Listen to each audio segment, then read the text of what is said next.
Hi friends, మన బలభద్రపురం బ్రహ్మోత్సవాల్లో ఈరోజు 9వ రోజు. ఈ రోజు ఉత్సవాలు చాలా పవర్ఫుల్గా జరిగాయి. ఈ రోజు ఉదయం ఒక అద్భుతమైన కార్యక్రమం జరిగింది. అదే శ్రీకృష్ణ అర్జున గీతాపదేశ శిల్ప ఆవిష్కరణ జరిగింది. సాక్షాత్తు ఆ శ్రీకృష్ణుడు అర్జునుడికి భగవద్గీతను బోధించే దృశ్యాన్ని కళ్ళకు కట్టినట్టు ఒక రథంపై ఆవిష్కరించారు. ఈ శిల్ప ఆవిష్కరణ భక్తులను విశేషంగా ఆకట్టుకుంది. ఈ రోజు స్వామివారి అవతారం చూస్తే మీరు నిజంగా ఆశ్చర్యపోతారు. స్వామివారు ఈ రోజు సింహ వాహనంపై శ్రీ మలయప్ప స్వామివారిగా ఈ రోజు స్వామివారి భక్తులకు దర్శనమిచ్చారు. మలయప్ప స్వామివారు అంటే సాక్షాత్తు ఆ కలియుగ దైవం వెంకటేశ్వర స్వామివారు భక్తుల కోసం బయటకు వచ్చిన రూపం ఇది. ఇరువైపులా శ్రీదేవి భూదేవి అమ్మవార్లతో స్వామివారు సింహవాహనంపై కొలువై ఉన్నారు. ఈ రోజు స్వామివారు సింహవాహనంపై ఎందుకు వచ్చారో మీకు తెలుసా? అసలు సింహానికి ఉన్న విశిష్టత ఏమిటో మీకు తెలుసా? అడవిలో జంతువులన్నిటికీ రాజు సింహం. మరి ఈ అనంత కోటి బ్రహ్మాండ నాయకులకు రాజు ఆ శ్రీమన్నారాయణుల వారు. ఒక రాజు ఎలాగైతే రాజటీవితో ఉంటారో మన స్వామివారు కూడా ఆ రాజసాన్ని చాటి చెప్పడానికి సింహవాహనంపై ఊరేగుతూ భక్తులకు దర్శనమిచ్చారు. ఇది స్వామివారు సార్వభౌమత్వానికి నిదర్శనం. సింహాన్ని చూడగానే మనకు గుర్తొచ్చేది ధైర్యం మరియు శక్తి.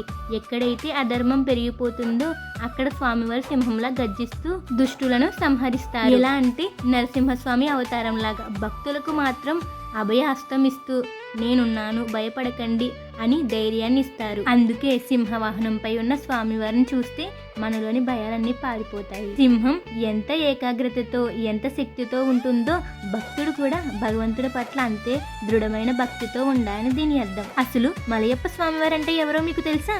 గర్భగుడిలో ఉండి స్వామివారు బయటకు రాలేరు కదా, అందుకే తన భక్తులను నేరుగా కలుసుకోవడానికి మాడవీధిలో విహరించడానికి స్వామివారు తీసుకున్న మరొక రూపమే ఈ మలయప్ప స్వామివారు. తిరుమలలో జరిగే బ్రహ్మోత్సవాలన్నీ ఈ మలయప్ప స్వామివారికి జరుగుతాయి. అందుకే ఆయన సాక్షాత్తు ఆ ఏడుకొండలవాడి ప్రతిరూపం. అందుకే ఆయన్ని దర్శించుకుంటే సాక్షాత్తు ఆ వెంకటను చూసినట్టే.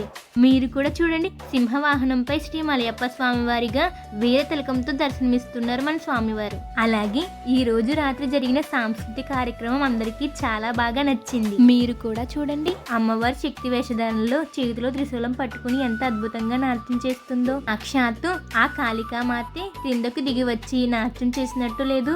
చేతిలో త్రిశూలం, కళ్ళలో రౌద్రం, కాళికాదేవి అలంకరణలో ఎంత బాగుందో కదా. భరతనాట్యం ఎంత బాగా చేస్తున్నారో కదా ఈవిడ. అమ్మవారి ఆవేశాన్ని శక్తిని తన హావభావాలతో పలికించింది. నిజంగా ఇలాంటి కళాకారులే మన ఉత్సవాలకు కొత్త కళను తీసుకొస్తారు. చిన్నారుల కోలాటం, భక్తుల భజనలతో ఆలయం కిటకిటలాడింది.